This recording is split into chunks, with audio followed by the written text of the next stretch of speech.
हाँ website design में देखो क्या है, तीन चीजें। वेबसाइट डिजाइन में कुछ भी नहीं है, आपको वेबसाइट डिजाइन पहले तो जरूरी क्या है सॉफ्टवेयर के लिए। मान लो मेरे को ऐप बनाना है, ऐप बनाना है मेरे को, तो उसमें मेरे को वेबसाइट डिजाइन की क्या जरूरत चाहिए।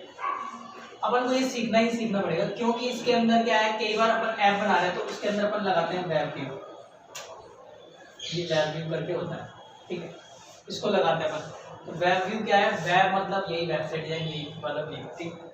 तो इसको अपन को लगाना पड़ेगा। ऊपर से इसमें HTML CSS जावास्क्रिप्ट को भी अपन थोड़ा सा, लेकिन HTML जो बेसिक है, इसके अंदर से अपन को फॉर्म पोस्ट करना है, गेट करना है, इसमें ज़्यादा कुछ नहीं है, थोड़ी सी देर में आपको कंप्लीट हो जाएगा। बस आप, मैं थोड़ा थोड़ा एक्सप्लेन करूँगा, बाकी आप वेबसाइट पे जाना देख लेना, बाकी सब चीज़ सेव है, ठीक है।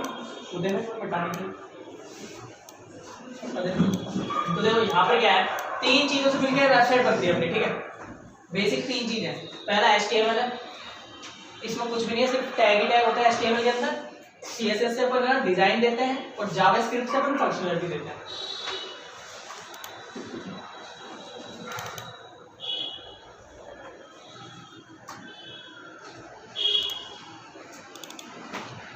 तो बेसिक डिजाइन देते हैं अपन पहले, इससे अपन देते हैं एडवांस डिजाइन,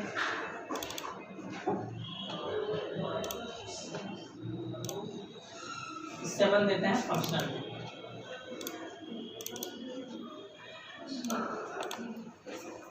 ठीक है। अब बेसिक डिजाइन, एडवांस डिजाइन और फंक्शनलिटी, ये तीनों चीज़ों की क्या जरूरत है। सबसे पहले अपन ये लिखेंगे, तो अपन जैसे कॉपी पे लिखते हैं, कागज पे अपन ने लिखा नॉर्मल, तो किसी को बोल्ड लिख दिया, किसी को दूसरे पेन से लिख दिया, किसी को ब्लैक पेन से लिख दिया, किसी को व्हाइट पेन से लिख दिया ना, तो वो जो ब्लैक एंड व्हाइट पेन से लिखा है ना, वो तो इससे नहीं हो पाएगा। ये जो HTML है, इससे सिर्फ बोल्ड हो सकता है, बोल्ड मतलब गहरा, और बाकी नॉर्मली वाला टेक्स्ट लिख सकते हो इससे ना, टेबल वगैरह बना सकते हो इससे। अपन को कलर वगैरह देना है, एनिमेशन वगैरह देना, जो भी कुछ करना है उसके लिए अपन को CSS की जरूरत पड़ेगी। और अपन को किसी बटन पे क्लिक करवाना है और कुछ और पॉपअप खुल के आए या फिर ऐसी कुछ चीज़ें करवानी है, तो उसके लिए अपन को जावास्क्रिप्ट की जरूरत पड़ेगी। ये जो जावास्क्रिप्ट है ना, आप सोचो कि मैंने जावास्क्रिप्ट पढ़ा ही नहीं, लेकिन जो C है, आपने C पढ़ा है, इसका मतलब है कि C जो है सारी लैंग्वेजों में काम आएगा, इसमें भी सारी चीज़ें वही है ना, सिर्फ सिंटैक्स अलग है लिखने का, बाकी सारी चीज़ सेम रहेगी। अब देखो मैं बताता हूँ HTML क्या चीज़ है। चलो HTML में क्या होता है, HTML के अंदर ओनली टैग्स होते हैं। टैग का मतलब, अगर अपन को सबसे पहले टैग में मैं आपको पहले लेके चलता हूँ H1 है। H का मतलब होता है हेडिंग। H1 का मतलब हेडिंग है, तो 1 का मतलब है सबसे बड़ी जो हेडिंग हो सकती है वो H1 ही हो सकती है। तो H1 के अंदर अपन लिखेंगे ऐसे करके, पहले तो ये लगाएंगे ग्रेटर देन, तो लिखेंगे यहाँ पर H1, स्मॉल में लिखना है H1, ठीक है, मैं आपको लिखाने के लिए H1 लिखेंगे, इसको क्लोज कर देंगे।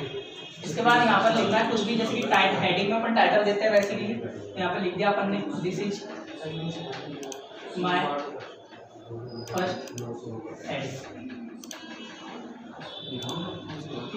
वापिस से ऐसे करेंगे, अब की बार लेकिन करेंगे तो सेम ही ऐसे ही लिखेंगे, लेकिन इसको करने से पहले सबसे पहले यहाँ पर लगाएंगे ये करके स्लैश,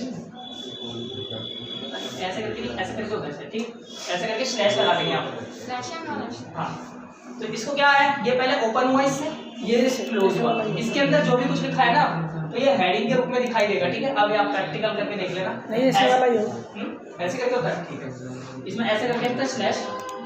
अब इसके अंदर एक पैराग्राफ अगर आपको बनाना है, नॉर्मल टेक्स्ट लिखना होता है, तो पैराग्राफ के लिए ये पैराग्राफ यहाँ पर ऐसे कुछ भी लिख दो, इसके बाद में वापस से क्लोज कर दो, ये क्लोज हो जाएगा, यहाँ पर पैराग्राफ लिखा जाएगा। अब होगा कैसे, मैंने जैसे बताया था, जैसे आप प्रोग्राम लिखते हो तो ऊपर से लेके नीचे चलता है प्रोग्राम, ऐसे इसमें भी होगा, प्रिंट होगा डायरेक्ट, ये प्रिंट हो जाएगा, उसके बाद में ये प्रिंट हो जाएगा, उसके बाद में नीचे प्रिंट हो जाएगा।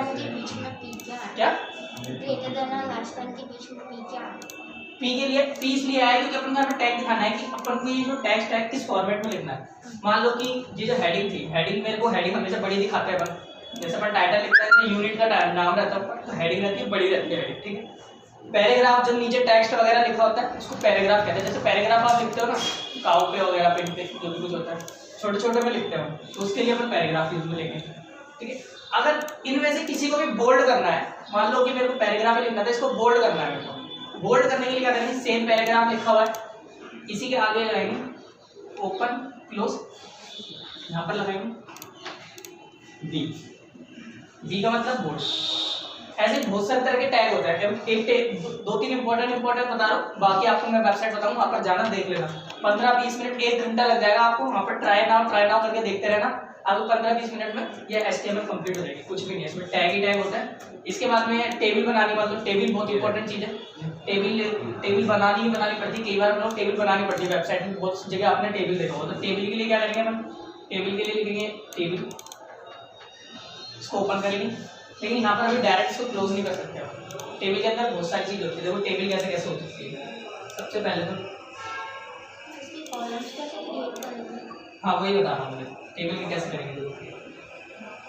ये है टेबल है, ठीक है। इसके अंदर क्या चीज़ है, वो ये रो है और कॉलम है। अपन को रो और कॉलम बनाने हैं HTML से अभी, ठीक है। तो कैसे बनाएंगे, तो सबसे पहले तो अपन क्या, ठीक, तो देखो सबसे पहले तो क्या करेंगे अपन, यहाँ पर जैसे कि नेम है, यहाँ पर नेम लिखा अपन ने, तो ये बोल्ड में रहता है, आपने कभी देखा होगा, जो टाइटल रहता है ऊपर का बोल्ड में रहता है। यहाँ नेम लिखा है, रोल नंबर लिखा, या फिर कुछ और लिखा है, कुछ और लिखा है, बोल्ड में लिखा। तो इसको पहले तो ये काय में है, रो में है, ये पूरी चीज़ क्या है, पहले तो टेबल है, ठीक है। टेबल बनाई मैंने, टेबल बनाने के लिए इसको ओपन करा और इसी को मैंने क्लोज कर दिया। इसमें कैरेक्टर साइज कैसे डालेंगे? हाँ बताओ, ये टेबल बनाई मैंने, सबसे पहले टेबल को ओपन और क्लोज कर दिया। अब टेबल के अंदर होगा कुछ भी होगा, टेबल के अंदर क्या होगा, सबसे पहले टेबल के अंदर पहला क्या है, रो है, इसके लिए हेडिंग के लिए, हेडिंग के लिए रो है, तो हेडिंग के लिए रो है, तो टेबल के लिए रो दिखानी है अपन को, तो टेबल के लिए दिखानी है तो अपन यहाँ लिखेंगे TR, ओपन करेंगे इसके अंदर, इस पूरे के अंदर लिखेंगे TR, इसको करेंगे यहाँ से क्लोज, फिर इसके बाद में यहाँ से मैंने लिख दिया TR। आप नीचे भी लिख सकते हो, कोई दिक्कत वाली बात नहीं, स्पेस का इसलिए मैंने यहाँ लिख दिया, ठीक है। अब ये तो रो हो गई, रो के अंदर मेरे को पहला कॉलम बनाना है, और पहला कॉलम भी क्या बनाना है, हेडिंग देनी है इसमें, हेडिंग के मतलब बोल्ड होना चाहिए थोड़ा, तो उसके लिए क्या करेंगे हम, इसके अंदर लिखेंगे पहला कॉलम बनाना है हमको, यहाँ पे लिखेंगे TH के लिखा, ये तो टेबल रो, TR का मतलब हो गया टेबल रो, TH का मतलब हो गया table head, table row table head, ठीक है। टेबल हेड लिखा, इसके अंदर एक हेड आ गया, इसको मैंने क्लोज कर दिया, फिर TH कर दी, ठीक है। ऐसे ही करके फिर मैंने दोबारा से एक और बनाना है, एक और कॉलम बनाना है, तो इसके अंदर ही रो के अंदर ही बना रहे हैं अभी, तो रो के अंदर ही अपन लिखते चले जाएंगे, रो के अंदर ही लिखते चले जाएंगे, मैंने आपको पहले बताई थी चीज, ठीक है। एक ही रो के अंदर कितने भी कॉलम बनाने हैं, एक कॉलम बना दिया, 2 कॉलम बना दिया, 3 कॉलम बनाते चले। उसके बाद में आता है नेक्स्ट में क्या है, इसकी बॉडी आ रही है, ये बॉडी आ रही है, स्मॉल में आते सब कुछ, ठीक है। अब बॉडी आ रही है, तो बॉडी के लिए क्या करेंगे, फिर से है तो दूसरी रो, फिर अगर तीसरी रो आएगी तो फिर दोबारा से TR लिखेंगे नीचे, इसको ओपन करेंगे, क्लोज करेंगे, ठीक है। इसके अंदर अब क्या चीज आएगी, इसके अंदर ना TH को हटा के टेबल हेड लिखा था मैंने आपके बाद, तो टेबल के लिए अपन को बॉडी डालनी है, तो टेबल बॉडी के लिए क्या करेंगे, TD लिखेंगे, शॉर्ट TD लिखेंगे, इसके अंदर जो भी नाम है जो भी लिख देंगे, स्लैश करेंगे, TD को क्लोज कर देंगे। अगर और दोबारा कॉलम बनाना है एक और, जैसे कि ये कॉलम बन गया, TD लिखा, कॉलम बन गया, यहाँ पर कॉलम लिखोगे आप, एक और TD लिखोगे, यहाँ पर कॉलम लिखोगे, ठीक, कंप्लीट हो गया। इसी तरीके से अब यहाँ पर अभी के लिए छोड़ो, वैसे और भी होता है टेबल में, आपको अगर और ज़्यादा देखना है ना तो आप w3school.com पे जाके पूरा देख सकते हो। HTML में कुछ नहीं, सिर्फ और सिर्फ टैग होता है, टैग मतलब ये होता है, ठीक है, ये होता है। अब HTML के अंदर और भी चीज़ें हैं, वो चीज़ें HTML के अंदर क्यों हैं, HTML तो सिर्फ टैग से भी काम कर सकता है, लेकिन अपन को अगर उसमें अंदर और स्टाइल देनी है, अभी इसके अंदर ना कलर दे सकते हो आप, ना साइज वगैरह कुछ भी नहीं दे सकते। हेडिंग की जो साइज फिक्स है वो फिक्स है, लेकिन अपन को ये तो है नहीं कि फिक्स साइज में करना है, अपन को कम ज़्यादा साइज भी कर सकते हैं। तो साइज अपन यहाँ पर ले सकते हैं, किसी में भी ले सकते हैं, REM में ले सकते हैं साइज, जैसे कि न्यू पेज कैसे रहता है, क्या HTML न्यू पेज बताऊँगा, पहले बेसिक डिजाइन देखो, फिर मैं बताता हूँ आगे की चीज़ें ना। इसमें साइज आप REM में भी दे सकते हो, पिक्सल में भी दे सकते हो, पिक्सल के लिए PX लिखेंगे, REM का कुछ और फॉर्मेट है, पिक्सल के लिए PX है, तो पिक्सल आप जानते ही हो, छोटे छोटे जो होते हैं, ये पिक्सल कितने पिक्सल ले रहा है वो, ठीक है, ये पिक्सल है। तो अपन को साइज वगैरह जो देनी हो HTML से नहीं दे सकते आप, यहाँ पर पिक्सल यहाँ पर लिख दिया अपन ने कि इसकी विड्थ इतनी हो, इसकी साइज इतनी हो, ठीक है, यहाँ पर नहीं ले सकते आप, उसके लिए अपन को CSS की जरूरत पड़ेगी। तो CSS क्या रिक्वायर करता है, जैसे कि अपन ने यहाँ पर लिखा था हेड लिखा, और यहाँ पर इसको मैंने क्लोज कर दिया, ठीक है, ये मैंने क्लोज कर दिया इस हेड को, ठीक है, इसके अंदर कुछ भी लिखा हुआ है। अपन को CSS से इसको डिटेक्ट करना पड़ेगा, पहले इस CSS से इसको डिटेक्ट करना पड़ेगा, डिटेक्ट करेंगे, फिर उसके बाद में इसके अंदर जो भी कुछ लिखा हुआ उसका कलर चेंज करना है, कुछ चेंज करना, बैकग्राउंड कलर चेंज करना है, उसकी फॉन्ट साइज चेंज करनी है, तो वो जो चेंज करना है उसके लिए पहले तो ये लाइन होनी चाहिए अपने पास। तो ये लाइन के लेने के बहुत सारे तरीके। पहला तो आप टैग से ले सकते हो, टैग से लोगे तो सिर्फ ये टैग है H1 ले लिया। अपन ने क्या करा, आप CSS लिखने के लिए एक एग्जांपल लिख के दिखा रहा हूँ आपको। सिर्फ ये H1 लिखा, ठीक है, H1 के बाद अपने क्लोज ब्रैकेट करा, ओपन ब्रैकेट क्लोज ब्रैकेट कर दिया। इसमें अलग अलग कैटेगरीज होती है क्या, न्यूमेरिक के लिए और कैरेक्टर्स के लिए? नहीं, न्यूमेरिक और कैरेक्टर के लिए कोई अलग अलग नहीं होती इसके अंदर। अभी मैं बताऊंगा आगे की चीजें, अभी आप नॉर्मल चीजें देखो, मैं आपको प्रैक्टिकली करवाता हूँ, ठीक है। अभी ये लिखने का तरीका नहीं है, लेकिन मैं एक्चुअली मैं बता रहा हूँ आपको समझाने के लिए, ठीक है। H1 लिखा आपने, H1 लिखने के लिए आपकी इसने कुछ भी स्टाइल दे दिया आपने, बैकग्राउंड कलर दे दिया, इसका कलर दे दिया, ठीक है, कलर दे दिया, कुछ भी कर दिया। तो हुआ क्या, इसका कलर वगैरह जो भी आपने यहाँ लिखा था यहाँ चेंज हो गया। लेकिन प्रॉब्लम ये है कि हो सकता है कि मैंने एक हेडिंग तो यहाँ दी थी, हो सकता है एक हेडिंग फिर मैंने यहाँ पैराग्राफ लिख दिया था एक, ठीक है, ये पैराग्राफ लिख दिया था। अब हो सकता है मैंने इसके नीचे और हेडिंग दे दी, ऐसा भी तो हो सकता है। बुक में देखा होगा आपने, एक हेडिंग होती है, फिर पैराग्राफ होता है, फिर नीचे फिर हेडिंग होती है। तो अगर मैंने ये लिखा है ना, तो ये तो जहाँ पर भी H1 लिखा होगा ना, वो सबको कलर चेंज कर देगा। लेकिन मेरे को ऐसा नहीं करना, मेरे को क्या करना है, पहले जो इस ये वाली लाइन में जो सिर्फ H1 लिखा है उसी का कलर चेंज करना है। अब उसको कैसे डिटेक्ट करेंगे, उसको डिटेक्ट करने का कोई तरीका होना चाहिए, ठीक है। उसको डिटेक्ट करने का क्या तरीका है, उसके लिए अपन लगाएंगे यहाँ पर एट्रीब्यूट्स। ऐसे भी तो कर सकते हैं, उसका एड्रेस लेके और फिर उसको चेंज तो यहाँ पर एड्रेस कैसे लोगे, एड्रेस लेने का कोई तरीका नहीं है, तो उसी के लिए अपन यहाँ पर लेते हैं एट्रीब्यूट्स। वो आप सी प्रोग्रामिंग में आप ले सकते हो, यहाँ पे नहीं ले सकते हो, ठीक है। एट्रीब्यूट्स लेंगे आप। एट्रीब्यूट्स क्या होते हैं, एट्रीब्यूट्स में आप पहले तो डालोगे की, उसकी एट्रीब्यूट्स का मतलब आप की समझ लो एक्चुअली में ना, की, और उसके अंदर कुछ वैल्यूज डालोगे, ठीक है।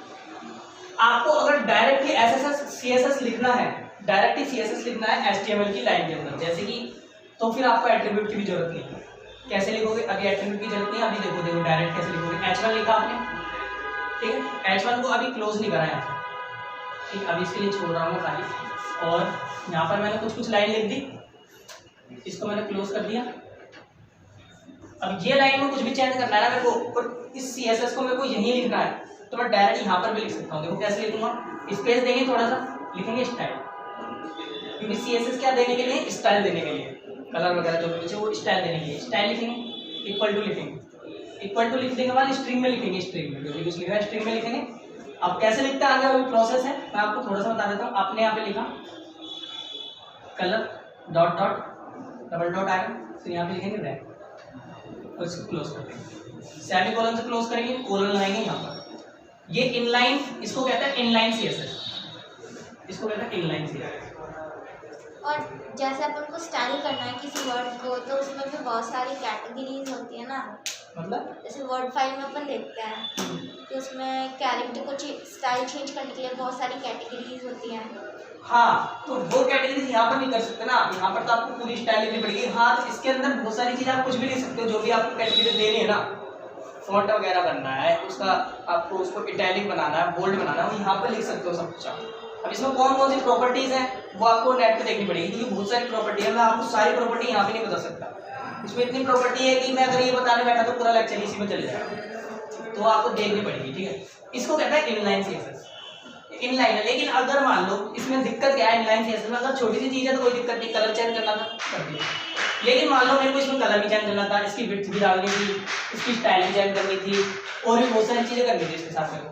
तो अब दिक्कत क्या आई कि भाई ये तो पूरी लाइन भर जाएगी, ऐसे बड़ी हो जाएगी, तो मेरे को ऐसा करना पड़ेगा कि भाई इसको मैंने सिर्फ यहाँ पर लिखा और इसकी स्टाइल मैंने कहीं और लिखी, इसको यहाँ पर लिखा और इसकी स्टाइल कहीं और लिखी, तो फिर वो कैसे लिखेंगे।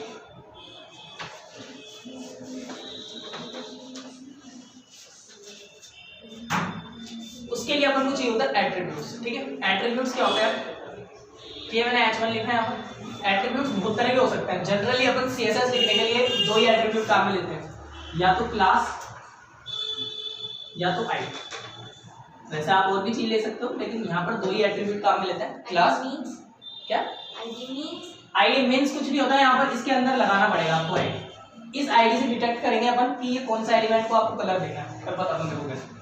यहाँ पर अब मैं क्या लिखूंगा, पहले मैंने क्या लिखा था, डायरेक्ट स्टाइल लिखा था, अब मैं स्टाइल नहीं लिखूंगा, अब मैं लिखूंगा यहाँ पर ID लिख दी, चलो क्लास लिख दिया मैंने, क्लास लिख दिया।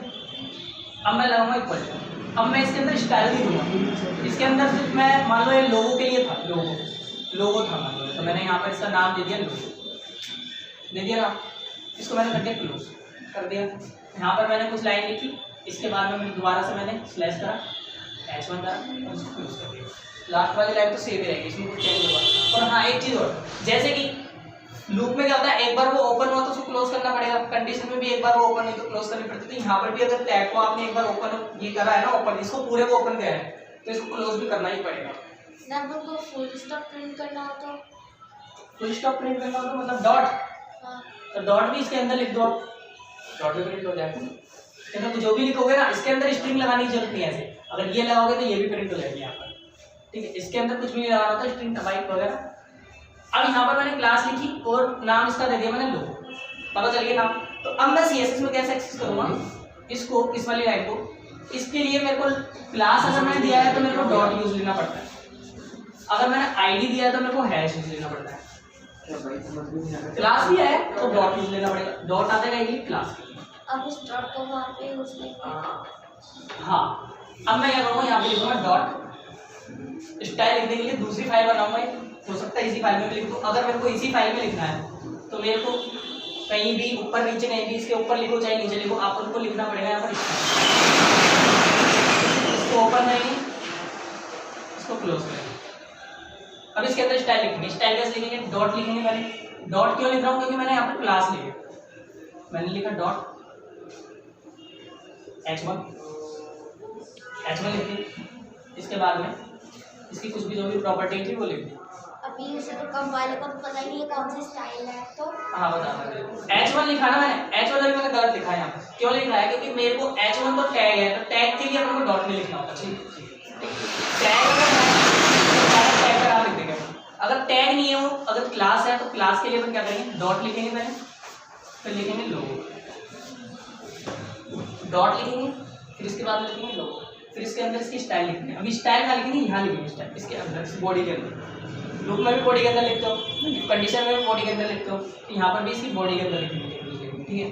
अगर अब मेरे पास P करके था पैराग्राफ, एक पैराग्राफ था P करके, यहाँ पर मैंने कुछ लाइन लिखी, इसको क्लोज कर दूँ। अब इसको कैसे डिटेक्ट करूँगा, इसको भी वैसे डिटेक्ट करूँगा। यहाँ पर कैटेगरी इसमें पहले से सेव है क्या, P कैटेगरी पहले, हाँ इसमें पहले से ही है, HTML के अंदर फिक्स टैग्स पहले से ही है, ठीक है। अभी लेटेस्ट HTML5 चल रहा है, पहले HTML था, HTML5 में कुछ एडवांस चीज़ें वो बता दूंगा क्या अलग है एडवांस चीज़ें, ठीक है।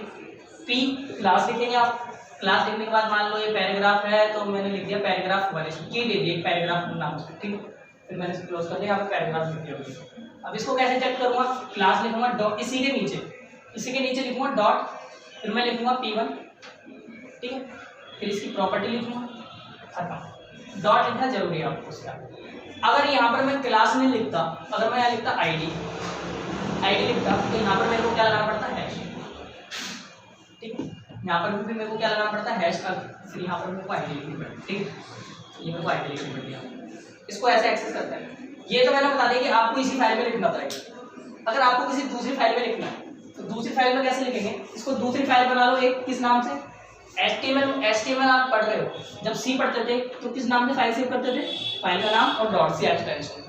HTML की सेव करोगे तो कैसे करोगे, HTML स्मॉल में आ जाता है, ठीक है, HTML, ठीक है।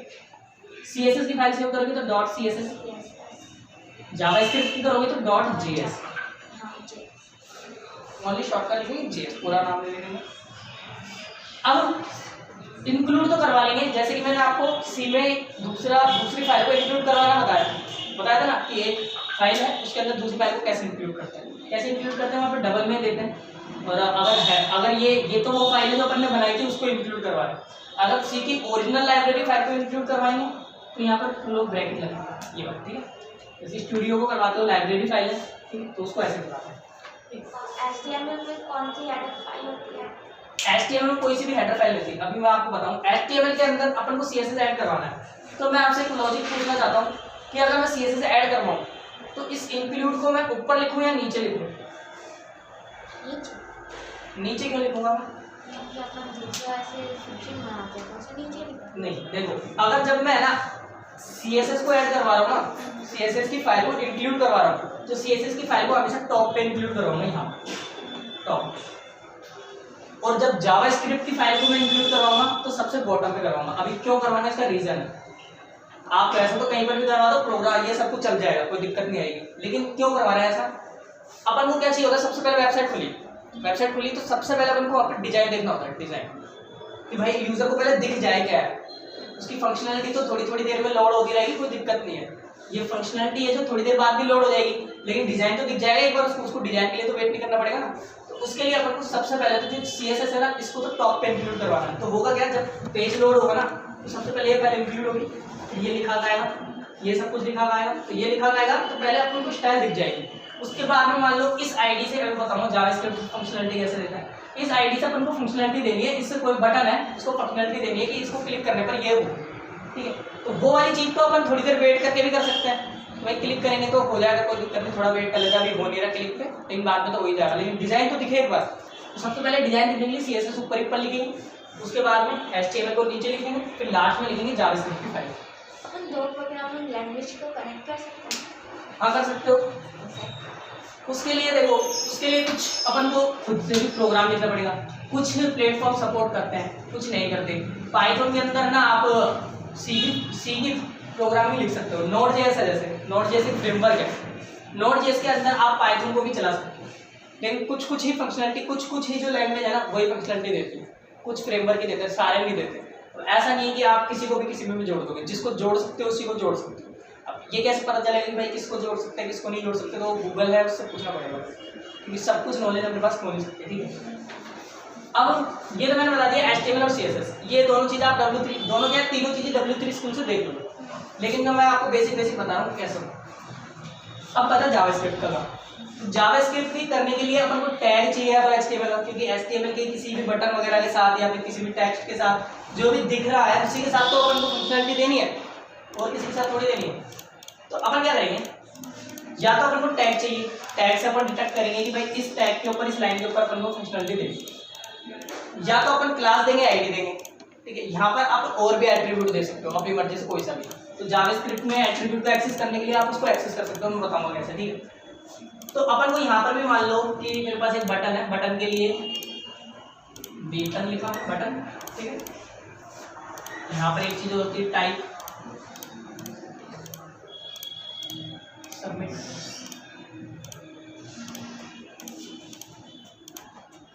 सबमिट को लिखा बाद में बताऊंगा, अभी के लिए लिखो कि सबमिट लिखा, ठीक। यहाँ पर बटन में मान लो क्या लिखा हुआ है, लॉगिन लिखा हुआ है,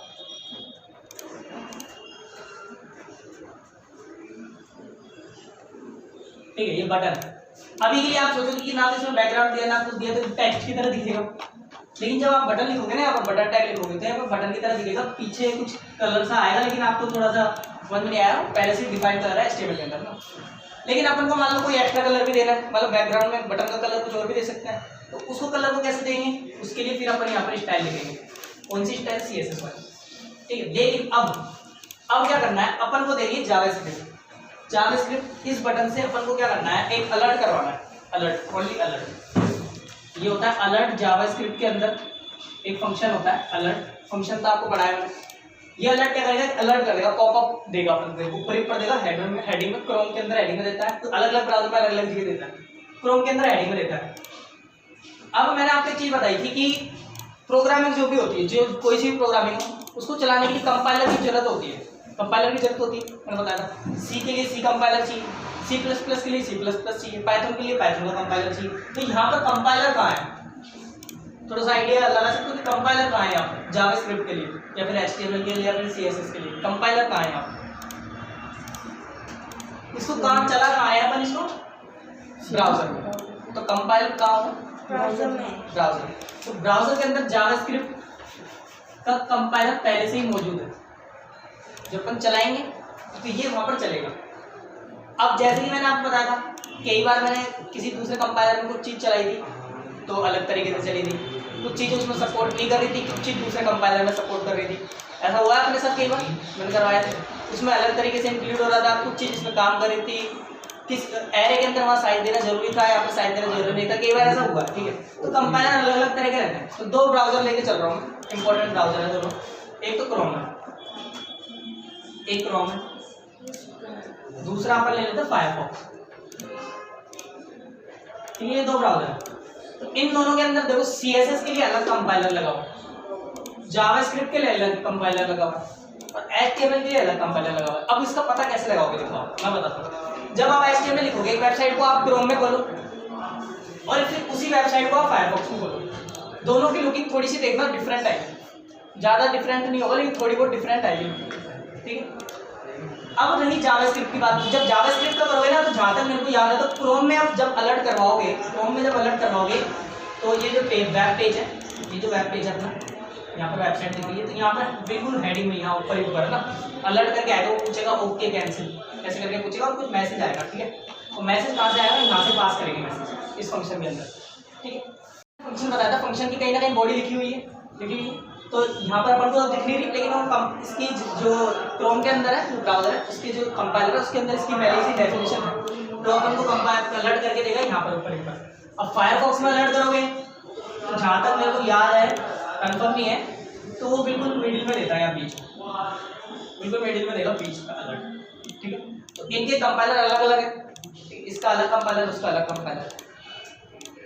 अब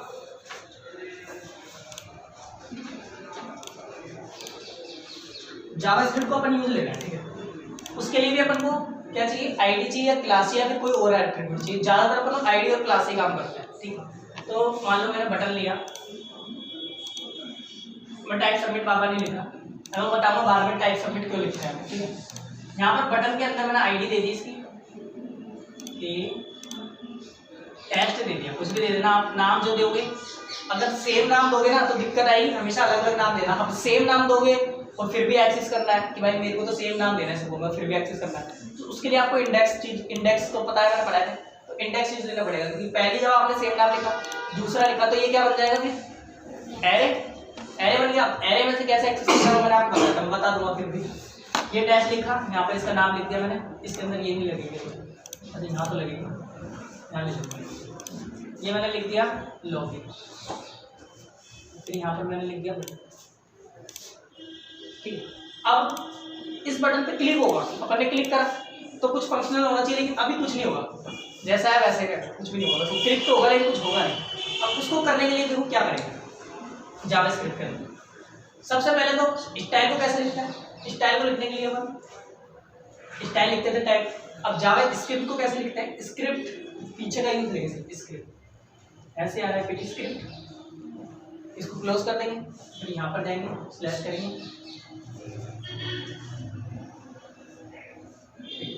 ठीक है, लिख दिया। अब अपन को इसको डिटेक्ट करना है, इस बटन को डिटेक्ट करना है, ठीक है। तो जावास्क्रिप्ट में अलग तरीके से करता है, एक जर्की होता है वो अलग तरीके से काम करता है। जर्कू क्या है, जावास्क्रिप्ट का फ्रेमवर्क। अभी फ्रेमवर्क क्या होता है बाद में बताना, ठीक है। तो इसके अंदर होता है, शायद जहाँ तक मुझे याद है तो गेट एलिमेंट बाय आईडी ऐसे कुछ करके होता है, ठीक है। और कुछ ऐसे नहीं, सारे स्मॉल होता है, एलिमेंट बाय आईडी, ठीक है। सारे स्मॉल में नहीं होते, इसमें तो कुछ कुछ कैपिटल में होता है। अभी मेरे को याद नहीं है, आईडी में तो क्या ऑटोमेटिक आ जाता है। आईडी में आप सिर्फ गेट लिखोगे ना तो इतने में पूरा आ जाएगी, पूरी लाइन आ जाएगी। गेट एलिमेंट बाय आईडी करोगे, फंक्शन होगा कुछ भी, इसके अंदर इसका नाम पास कर दो बाय आईडी में, तो आईडी से गेट एलिमेंट करो। तो यहाँ पर मान लो बार यानी वेरिएबल, डेटा टाइप ही मान लो इसको, डेटा टाइप पढ़ाया ना, आगे लिखा डेटा टाइप है, वेरिएबल का नाम मैंने लिख दिया टेस्ट बटन, टेस्ट बटन, इसको एक्सेस कर रहे हैं। गेट एलिमेंट बाय आईडी लिखा, आईडी दे दी, आईडी क्या है, टेस्ट है, इसको क्लोज कर दिया। ये लाइन क्या करेगी, पूरी यहाँ से लेके यहाँ तक की पूरी लाइन क्या करेगी, अपन को ये बटन ला के देगी, ये बटन कहाँ चले गया, इसके अंदर से हो गया, वेरिएबल है इसके अंदर बटन से हो गया। वेरिएबल का मतलब कोई सा नहीं, इसके अंदर कुछ नहीं है, ऐसा नहीं है इंटीजर अलग सेव कर रहा हूँ मैं, स्ट्रिंग अलग करवानी है, वो सी में होता था, यहाँ पर सिर्फ आपको वेरिएबल ही लिखना है बार। कोई भी लैंग्वेज यूज कर सकते हैं, हाँ कोई भी लैंग्वेज यूज कर सकते हो। मैं जावास्क्रिप्ट इसलिए बता रहा हूँ क्योंकि ब्राउजर के अंदर ज्यादातर जावास्क्रिप्ट ही चलती है। वो वाली लैंग्वेजेस नहीं, तो कंट्रीज की लैंग्वेज होती है ना, कौन सी कंट्रीज की होती है नहीं ना, नहीं कंट्रीज की सभी का जो लैंग्वेज होती है प्रोग्रामिंग लैंग्वेज सभी कंट्रीज में सेम होती है। अच्छा मतलब हिंदी इंग्लिश वगैरह ऐसा बोल रहा, हाँ तो वो भी कर सकते हो आप यहाँ पर। तो उसके लिए सपोर्टिंग होना जरूरी है, क्या पता वो उस ब्राउजर का जो कंपाइलर है वो सपोर्ट करे, क्या पता नहीं करे। वैसे तो ज़्यादातर करते हैं, हिंदी वगैरह सारी लैंग्वेज सपोर्ट करते हैं, ठीक है। तो कोई सी भी लैंग्वेज में आप लिखोगे तो वो आएगा, कोई दिक्कत नहीं है, ठीक है। अब आपने इसका बटन का नाम दिया टेस्ट बटन। अब यहाँ पर स्ट्रिंग लिखो चाहे कुछ भी लिखो चाहे एलिमेंट है, इस पूरे को कहते हैं अपन एलिमेंट। यहाँ से लिखे ना तो ये स्ट्रिंग है क्योंकि यहाँ पर वैल्यू क्या देते थे, या तो अपन इंटीजर देते थे या स्ट्रिंग देते थे। तो जब ऐसा कुछ नहीं होता पूरा पूरा बड़ी चीज होती है तो इसको अपन कहेंगे एलिमेंट। यहाँ पर ये एलिमेंट क्या एलिमेंट है, बटन का एलिमेंट है, बटन है। तो बटन को अपन ने कहाँ स्टोर करवा लिया, बटन में। ये क्या है, डेटा टाइप है, पढ़ा दिए तो मैंने, ये वेरिएबल का नेम है और ये फंक्शन है जो अपन को बटन लाके देगा, ये इसके अंदर स्टोर हो गया स्टोर इसके अंदर। अब अपन को क्या करना है, चेक करना है, टेस्ट लगाएंगे। अभी मैंने आपको पढ़ाया नहीं है, अभी पढ़ाऊंगा सी के अंदर। जब ये एक क्लास मान लो, एक तरीके से क्लास मान लो ये, इसके बाद मैं डॉट लगाता हूँ तो क्या होता है, इसके अंदर एक प्रॉपर्टी होगी कोई ना कोई, ठीक है। उस प्रॉपर्टी को एक्सेस कर रहा हूँ मैं। अभी यहाँ पे डायरेक्ट देखो, बाद में बताऊंगा वो चीज़ में। Add event listing, add event listing, ठीक। इसके अंदर इवेंट होना है। इवेंट क्या होता है, पहली बात तो इवेंट होता है कोई सा भी मूवमेंट, कुछ भी हो रहा है जो इवेंट होता है। जैसे कि माउस को अपन यहाँ पर माउस है अपना, ये माउस होता है ऐसे करके होता है कि पता नहीं ऐसे करके होता है, ऐसे ही होता है, ठीक है। माउस है ये, ठीक है। इसको अपन यहाँ पर से यहाँ पर मूव करवा दिया, यहाँ पर आ गया माउस, यहाँ से हट गया, ये क्या हुआ, एक इवेंट हुआ। अपन ने किसी बटन को क्लिक करा, वो एक इवेंट हुआ। ऐसे इवेंट बहुत तरीके के हो सकते हैं। अपन ने कुछ चीज स्क्रॉल करी, वो एक इवेंट हुआ। तो ये सारी चीजें क्या होती है, इवेंट होती है। जैसे अपन को किसी चीज को कैटेगरीज में डालना है, 4 कैटेगरीज है, अपना वेबसाइट ओपन की तो फिर वेबसाइट में पॉपअप कैसे होता है, पॉपअप मतलब समझा नहीं मैं। मींस जैसे अपने पास कैटेगरीज होती अपने ऊपर है, डिपेंड करता है, वो पढ़ता रहता है, वो HTML से डिजाइन करेंगे ना। अभी मैं बताऊंगा वो आगे, अभी तो बेसिक चीजें तो देखेंगे। अपन को इवेंट चाहिए। अब इवेंट बहुत तरह के हो सकता है, कोई सा भी हो सकता है, स्क्रॉल का हो सकता है, क्लिक का हो सकता है, मूवमेंट का हो सकता है, इसे इवेंट कहते हैं। अब क्या है, इवेंट अपन को चेक करना है, यहाँ पर कौन से इवेंट ले रहे हैं। इस बटन पे क्या होगा, बटन क्लिक होगा, तो यहाँ पर अपन लगाएंगे इवेंट क्लिक, लगा दिया इवेंट क्लिक। अब ये क्या करेगा, इसकी फंक्शन है। तो जब भी ये लिसन करेगा, लिसन मतलब सुनना, वैसे सुनना होता है लेकिन यहाँ पर ये देखेगा, लिसन करता रहेगा कि ये बटन कब क्लिक हो रहा है। जैसे ये बटन क्लिक होगा, अब ये अलग तरीके से लिखेंगे, मैं वैसे ही बता रहा हूँ, आपको बताऊंगा कैसे लिखना। टेस्ट लिखा, बटन आया, इसके अंदर एक प्रॉपर्टी ऐड इवेंट लिसनर, ये लिसन करेगा एक इवेंट को कि भाई इस बटन को क्लिक कर रहे हैं अपन, कौन सा क्या कर रहे हैं, इस बटन को क्लिक कर रहे हैं, क्या कर रहे हैं, अनक्लिक भी कर सकते हैं, ठीक है। तो क्लिक करा अपन ने इसको, या फिर मान लो कई बार क्या होता है की अप, सॉरी की अप की डाउन, दो चीज होती है। जैसे कि एक इनपुट है, इनपुट बॉक्स है, इसके अंदर कुछ नाम लिखना, तो आपने देखा है ना फ्रॉम फॉर्म वगैरह के अंदर इनपुट वगैरह होता है, ठीक है। तो इसके अंदर अपन ने ए प्रेस करा, तो कीबोर्ड से आपने ए प्रेस करा, अभी प्रेस करा हुआ है, अभी छोड़ा नहीं है उसको, अभी करा हुआ है, ठीक है। तो क्या हुआ, ये की डाउन हुई। तो अपन ये भी लिसन कर सकते हैं कि की डाउन हुई है, की डाउन हुई है, तो यहाँ पर लिसन करेंगे की डाउन हो गया, तो बताऊंगा कैसे करते हैं। की डाउन हो गई तो उसको लिसन कर रहे हैं। अब की अप हुई है तो उसको भी लिसन करेंगे। अब ये क्यों करते हैं अपन, ये जनरली अपन करते हैं की अप और की डाउन सर्चिंग के लिए। जैसे कि आप गूगल के अंदर डालते हो, उसके अंदर जैसे आप ए भी लिख दो चाहे, तो कुछ सजेशन आएंगे। तो कैसे आए, जब आपने की को छोड़ा अपने आप, जब भी आपने कुछ सबमिट नहीं करा था ना, अभी तक कुछ भी सबमिट नहीं करा था, लेकिन वो ऑटोमेटिक आ गया। कैसे आए, जैसे ही आपने की को डाउन करा या फिर अप करा, वो पता नहीं किस पे कर रहा है, लेकिन डाउन पे कर रहा है चाहे अप पे कर रहा है, किसी पे भी कर सकता है। मान लो अप पे लिसन कर रहा है, ठीक है। जैसे आपने की को छोड़ा तो लिसन कर रहा है कि हाँ भाई अब इस इनपुट में क्या की है, क्या वर्ड है। मान लो आपने यहाँ पर डाल दिया था टेस्ट, डाल दिया था यहाँ पर, ठीक है, ये टेस्ट करके आपने डाल दिया था यहाँ पर। तो अब देखिएगा कि इस इनपुट में क्या है, ठीक। फिर मान लो आपने टेस्ट के बाद में 1 डाल दिया था, फिर आपने की ऊपर कर दी थी, मतलब की छोड़ दी थी दबा के वापस से, तो फिर लिसन करेगा कि इसके अंदर अब क्या वैल्यू, ठीक, अब क्या वैल्यू, तो नई वैल्यू चेक करेगा, तो उसके हिसाब से सजेशन देता है। तो इवेंट बहुत तरह के हो सकता है, ठीक है। तो यहाँ पर अपन क्लिक इवेंट ले रहे हैं, क्लिक करा तो लेकिन कुछ भी मैसेज नहीं आया। मैसेज कैसे डालेंगे, इसके अंदर मैसेज पास करना पड़ेगा। मैसेज टाइम में पास करेंगे, स्ट्रिंग में कर दो चाहे इंटीजर में कर दो, किसी में भी कर दो। स्ट्रिंग में कर दिया मैंने हेलो, ठीक है। तो ये मैसेज यहाँ पर पास हो जाएगा और यहाँ पर अलर्ट होके आ जाएगा, ठीक, ये अलर्ट हो गया। अब ये बेसिक चीज होती थी। अभी आपको कल क्या करना है, आज घर पर जाना, W3 स्कूल खोल लो, ठीक है। उसमें 3 चीज मिलेंगी आपको, HTML, मैं आपको लिंक भेज दूंगा ग्रुप में, ठीक है। HTML मिलेगी, CSS मिलेगी और जावास्क्रिप्ट, तीनों चीजें मिल जाएंगी यहाँ पर। तो जितने भी टैग हैं वो कैसे काम कर रहे हैं, ट्राई नाउ का वहाँ पे बटन है, ट्राई नाउ का, ठीक है। आपको टाइप भी नहीं करना, ज़्यादा टाइम वेस्ट नहीं करना, ट्राई नाउ समझ जाना बस उसको, ट्राई नाउ पे क्लिक करना, और इसको करना, ठीक है। फिर CSS लिख के देखना थोड़ी सी, जावास्क्रिप्ट अभी मत करना आप, ठीक है। तो कल आप आओगे ना तो कल मैं बताऊंगा अभी जावास्क्रिप्ट, ठीक है। तो पॉज करना।